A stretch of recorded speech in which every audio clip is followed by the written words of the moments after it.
দীপু, তই মানে পঢ়ি আছ? ভাল কৰিছ দে, পঢ়ি থাক। মই মৌজাদাৰ ঘৰলৈ যাওঁ। আজি মৌজাদাৰ ঘৰত সকাম এভাগ পাতিছে, সোনকালে মাতিছে। সেই তামোল পাণো কাটিবগৈ লাগিব যে। মই ৰাতিপুৱাই ভাত বনাই থৈছোঁ, তই খাবি। আৰু মেট্ৰিক পৰীক্ষালৈ বেছি দিন নায়েই, ভালকৈ তই পঢ়ি থাক। হ'ব মা, তই যা এতিয়া, মই পঢ়ি থাকিম বাৰু। কিন্তু এটা কথা নহয়, তই হ'লে সোনকালে আহিবি দেই, বেছি দেৰিলৈকে কাম নকৰিবি। তই এনেকৈ কাম কৰি থকা দেখিলে মই বৰ বেয়া পাওঁ, বৰ দুখ লাগে। তই যে কিমান কষ্ট কৰিছ মোৰ বাবে, মোৰ হ'লে বৰ দুখ লাগে দেই। সোনকালে আহিবি, ইমান কষ্ট নকৰিবি। দীপু, তই যে এনেকৈ কৈছ মোক, মোৰ একেবাৰে বুকুখন ফাটি গৈছে। আজি তোৰ দেউতাৰে থকা হ'লে মই এনেকৈ তোক কষ্ট কৰি পেলাই পঢ়ুৱাবলগীয়া নহ'লহেঁতেন। কিন্তু কি কৰিবি, দেউতাৰটো ঢুকাই থাকিলে তই সৰু হৈ থাকোঁতেই। এতিয়া তোক কোনে চোৱা চিতা কৰিবনো? মই তোক সৰুৰ পৰাই এনেকৈ লোকৰ ঘৰত কাম কৰি কৰি ডাঙৰ দীঘল কৰিলোঁ। আজি 8 বছৰে মই মৌজাদাৰ ঘৰত এনেকৈ কাম কৰি আছোঁ। দেউতা ঢুকোৱাৰ পিছৰ পৰা ঘৰখন চলাবলৈ যে কিমান কষ্ট হয়। কিন্তু কি কৰিবি, তোকতো মই এনেকৈ কষ্টত ৰাখিব নোৱাৰোঁ। মৌজাদাৰ ঘৰৰ পৰা মাহিলী যিকেইটা পইচা পাওঁ, ঘৰৰ খোৱা বস্তু আনি তোৰ পঢ়াৰ খৰচ দিবলৈ নোজোৰে।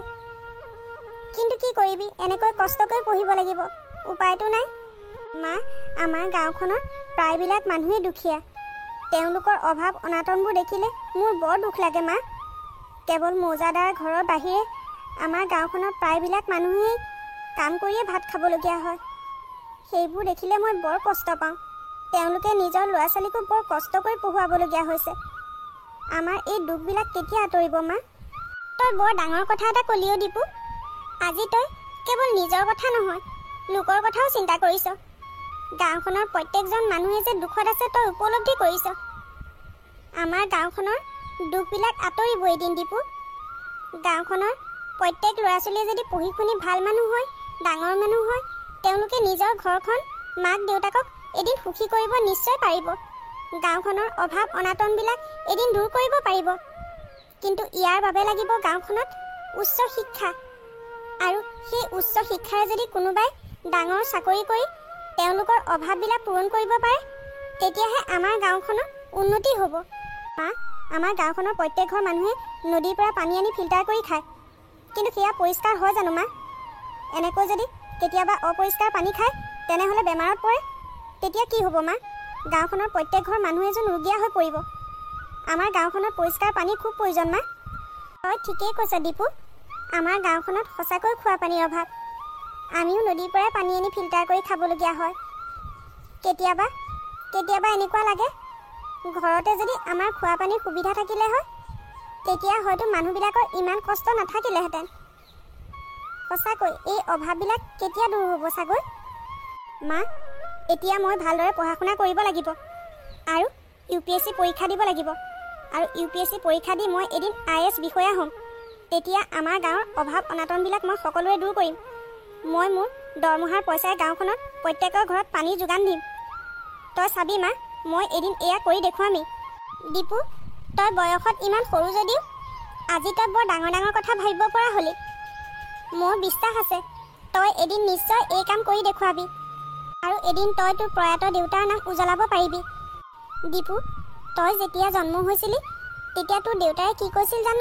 মালতী, আমি আমাৰ দীপুক ভাল শিক্ষা দীক্ষাৰে এদিন ডাঙৰ মানুহ বনাব লাগিব আৰু সি আমাৰ অঞ্চললৈ গৌৰৱ কঢ়িয়াই আনিব। আৰু আজি সেই কথাকেইটা মোৰ বৰকৈ মনত পৰিছে। হয়তো দেউতাৰ আশীৰ্বাদ তোৰ লগত আছে, সেইবাবেই হয়তো তই আজি ইমান ডাঙৰ ডাঙৰ কথা ভাবিব পৰা হৈছ। হ'ব মা, তই এতিয়া কামলৈ যা, মই অলপ পঢ়ি লওঁ। হ'ব দে, মই যাওঁ এতিয়া। মায়ে মোৰ বাবে বহুত কষ্ট কৰিছে। মই যেতিয়া সৰু হৈ আছিলোঁ তেতিয়াই মোৰ দেউতা ঢুকালে। তেতিয়াৰ পৰা মায়ে লোকৰ ঘৰত কাম কৰি কৰিয়ে মোক ডাঙৰ দীঘল কৰিলে। মই মাৰ এই দুখ আৰু বেছিদিন চাই থাকিব নোৱাৰোঁ। মোৰ বাবে মায়ে বহুত কষ্ট কৰিবলগীয়া হৈছে। মই ভালদৰে পঢ়ি শুনি ডাঙৰ মানুহ হৈ মাৰ এই দুখবিলাক আঁতৰ কৰিব লাগিব।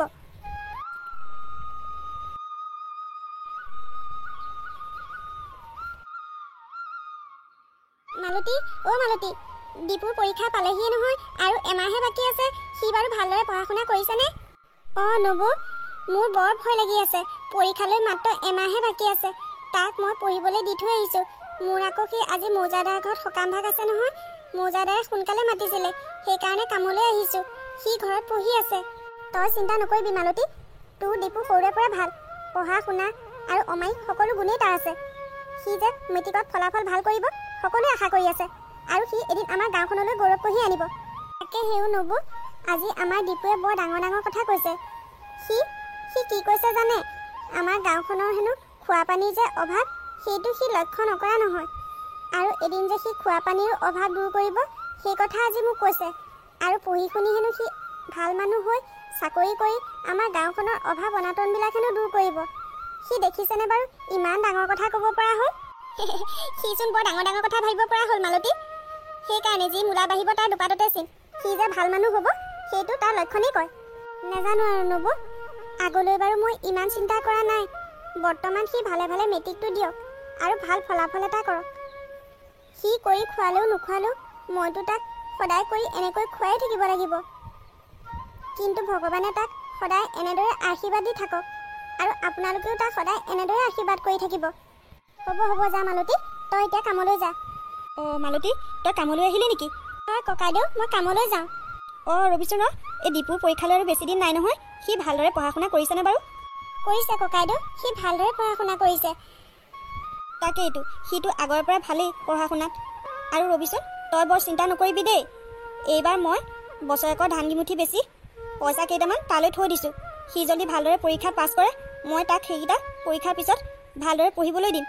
তই একো চিন্তা নকৰিবি। হ'ব ককাইদেউ, গাঁওখনৰ প্ৰত্যেকেই খেতি বাতি কৰিয়ে চলি থাকে। তথাপিও মোক যে এনেদৰে আপোনালোকে সহায় কৰে, তাৰ বাবে মই আপোনালোকক বহুত ধন্যবাদ জনাইছোঁ। এতিয়া সি যদি ভাল ৰিজাল্ট এটা কৰে, তেতিয়াহে মোৰ শান্তি লাগিব। গাঁওখনৰ মানুহে জানো তালৈ কম আশা কৰি আছে? কৰিব কৰিব, কিয় নকৰিব। গাঁওখনৰ ভৱিষ্যত প্ৰজন্মক আমি এনেদৰে আগবঢ়াই নিব লাগিব, সেয়া আমাৰ দায়িত্ব। ভাল বাৰু ককাইদেউ, মই এতিয়া যাওঁ। আৰু এনেকৈ কষ্ট কৰি পঢ়ি দীপুৱে এদিন মেট্ৰিক পৰীক্ষা দিলে। আৰু যেতিয়া তাৰ মেট্ৰিক পৰীক্ষাৰ ফলাফল দিছিল, তেতিয়া সি ভবাতকৈ বহুত ভাল ফলাফল কৰিলে। গাঁৱৰ মানুহে আনন্দত আত্মহাৰা হ'ল, তাক লৈ গৌৰৱ কৰিলে। আৰু গাঁৱৰ মানুহে এপইচা দুপইচাকৈ গোটাই তাক উচ্চ শিক্ষাৰ বাবে চহৰলৈ পঠিয়ালে। দীপু বোপা, যা, ভালকৈ যাগৈ, আৰু ভালদৰে থাকিবি, আৰু ভালদৰে পঢ়া শুনা কৰিবি। আমাৰ আশীৰ্বাদ সদায় তোৰ লগত আছে। গাঁৱৰ মানুহখিনিক কেতিয়াও পাহৰি নাযাবি। গাঁৱৰ মানুহে তোক বহুত সহায় কৰিছে, আৰু তোক লৈ বহুত আশা কৰিছে। সেই কথা ভৱিষ্যতে তই কেতিয়াও পাহৰি নাযাবি দীপু। মা, তই মোৰ কথা বৰকৈ চিন্তা নকৰিবি। মই ভালদৰে থাকিম, আৰু তই ভালদৰে থাকিবি। বেছিকৈ কাম নকৰিবি। এতিয়া মই আঁতৰলৈ যাম। মই বাহিৰত টিউচন কৰি দুপইচা গোটাম। তই চিন্তা নকৰিবি। আৰু শুন, মাজে মাজে মই আহি থাকিম। তই মাত্ৰ ভালদৰে খোৱা বোৱা কৰিবি। দীপু, তই মাৰ কথা বেছিকৈ চিন্তা নকৰিবি। মাক চাবলৈ আমাৰ গাঁৱৰ মানুহখিনি আছোঁ নহয়। মাত্ৰ তই পঢ়া শুনাত বেছি মন দিবি, আৰু আমালৈ মাজে মাজে খা খবৰ পঠাই থাকিবি। কিবা অসুবিধা হ'লে আমি সদায় তোৰ লগত আছোঁ। আৰু তই তোৰ সপোনটো এদিন পূৰণ কৰিহে আহিব লাগিব, সেই কথা সদায় মনত ৰাখিবি। হ'ব বৰদেউতা, মই সদায় আপোনালোকৰ কথা মনত ৰাখিম। দীপু, আমাৰ গাঁৱৰ মানুহবিলাকৰ বেছি শিক্ষা দীক্ষা নাই। একমাত্ৰ তই যি উচ্চ শিক্ষা ল'বলৈ বুলি চহৰলৈ যাবলৈ ওলাইছ। গতিকে সেই কথা সদায় মনত ৰাখিবি।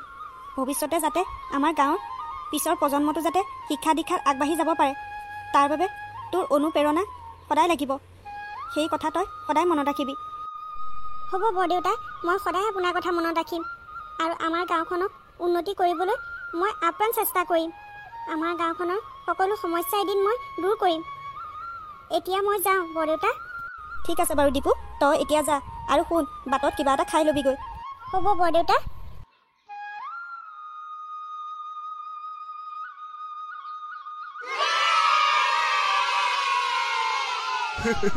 মালতীও, গাঁওখনত যে এইকেইদিন একেবাৰে উৎসৱ মুখৰ পৰিৱেশ হৈছে। আমাৰ দীপুৱে সপোন পূৰণ কৰিলে। ইমান এজন ডাঙৰ বিষয়া হ'ল, উচ্চ পদস্থ বিষয়া হ'ল। তাতোতকৈ আৰু আনন্দ কি লাগিছে কচোন? আমাৰ গাঁওখনৰ বাবে ই এটা গৌৰৱৰ কথা নহয় জানো বাৰু? সঁচাকৈ বৰদেউতা, মনটো যে ইমান আনন্দ লাগিছে। দীপু যে কেতিয়া আহি আমাৰ ওচৰ পাবহি, কেতিয়া আহি আমাৰ ওচৰ পাবহি এনেকুৱা লাগিছে। আহিব আহিব মহেন্দ্ৰ, তই ধৈৰ্য ধৰ। দীপু নিশ্চয় আহিব। সি এইকেইদিন চাকৈ বহুত ব্যস্ত হৈ আছে, সেইবাবেহে আমালৈ একো খবৰ পঠিয়াব পৰা নাই। তইচোন জানই চৰকাৰী বিষয়া হ'লে কিমান দায়িত্ব পালন কৰিব লাগে। মহেন্দ্ৰ খুৰা, আমাৰ দীপুদা আহিবলৈ পালেহি। ব'লকচোন ব'লক, আমি দীপুদাক আদৰি আনোগৈ। কি দীপুৱে খবৰ নিদিয়াকৈ এনেকৈ ঘপককৈ আহিছে যে?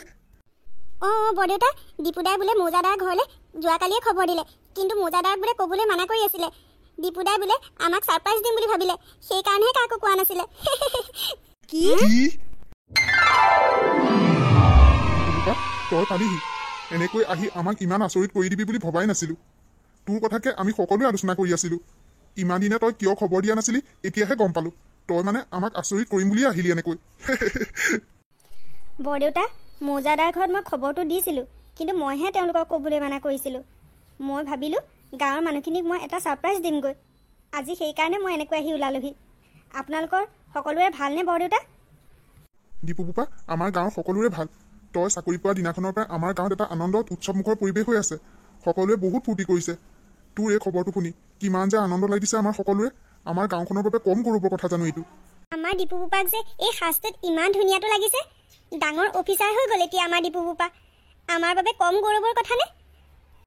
বৰদেউতা, এই সকলোবোৰ সম্ভৱ হৈছে কেৱল আপোনালোকৰ বাবে, এই গাঁওখনৰ সকলো মানুহৰ বাবে। গাঁওখনৰ মানুহে জানো মোক কম কষ্ট কৰি পঢ়ুৱালে। নিজৰ ঘৰৰ ধান বিক্ৰী কৰি যি দুপইচা পায় মোলৈ পঠিয়ায়, মোৰ পঢ়াৰ খৰচ উলিয়ায়। মায়ে মোক কষ্ট কৰি কৰি পঢ়ুৱালে। সকলোৱে মোৰ বাবে বহুত কষ্ট কৰিছে বৰদেউতা, বহুত কষ্ট কৰিছে। গতিকে বৰদেউতা, এতিয়া মই এই গাঁওখনৰ বাবে কৰাৰ মোৰ দায়িত্ব। গাঁওখনৰ অভাৱ অনাটন দূৰ কৰাৰ দায়িত্ব মোৰ। প্ৰত্যেকটো পৰিয়ালে যাতে অভাৱত থাকিবলগীয়া নহয়, তেওঁলোকে খোৱা পানীৰ বাবে যাতে হাহাকাৰ কৰিবলগীয়া নহয়, শিক্ষা দীক্ষাৰ বাবে যাতে হাহাকাৰ কৰিবলগীয়া নহয়, সকলোবিলাক ব্যৱস্থা মই কৰি দিম বৰদেউতা, মই কৰি দিম। উন্নত শিক্ষা যাতে সকলো ল'ৰা ছোৱালীয়ে পায়, তাৰ বাবে মই এখন বিদ্যালয় স্থাপন কৰি দিম ইয়াত। সকলোৰে বাবে খোৱা পানীৰ ব্যৱস্থা কৰিম। মুঠতে মোৰ বাবে আপোনালোকে বহুত কৰিলে। এতিয়া কেৱল মই কৰিব লাগিব বৰদেউতা, মই কৰিব লাগিব। এয়া মোৰ দায়িত্ব। দীপু বোপা, তোৰ এই চিন্তাধাৰাক মই প্ৰণাম জনাইছোঁ। তোৰ নিচিনা আৰু 10টা ল'ৰা যাতে এনেকৈ আগবাঢ়ি যাব পাৰে, তাৰ বাবে তই যি অনুপ্ৰেৰণা দিছ সেয়া দেখি বহুত ভাল লাগিছে। আজি আমি গৌৰৱত ক'ব পাৰিম যে আমাৰ গাঁৱৰ দীপু বোপা এজন IAS বিষয়া হ'ল, এজন চৰকাৰী উচ্চ পদস্থ বিষয়া হ'ল। সেয়া জানো আমাৰ বাবে কম গৌৰৱৰ কথা? তই তোৰ প্ৰয়াত দেউতাৰ নাম ৰাখিলি দীপু বোপা। দেউতাৰ আত্মাই চাগৈ বহুত শান্তি পাইছে এতিয়া। দীপু বোপা তোক আমি আদৰণি জনাইছোঁ। আজি তেনেহ'লে গাঁৱত ডাঙৰ খানা হ'ব। দীপু বোপা, ব'ল ব'ল আমি খানাৰ বাবে আয়োজন কৰোঁগৈ। আমাৰ দীপুদা আহিছে, খানা নহ'বনে? ব'ল ব'ল আমি সকলোৱে খানাৰ আয়োজন কৰোঁগৈ। বল বল বল।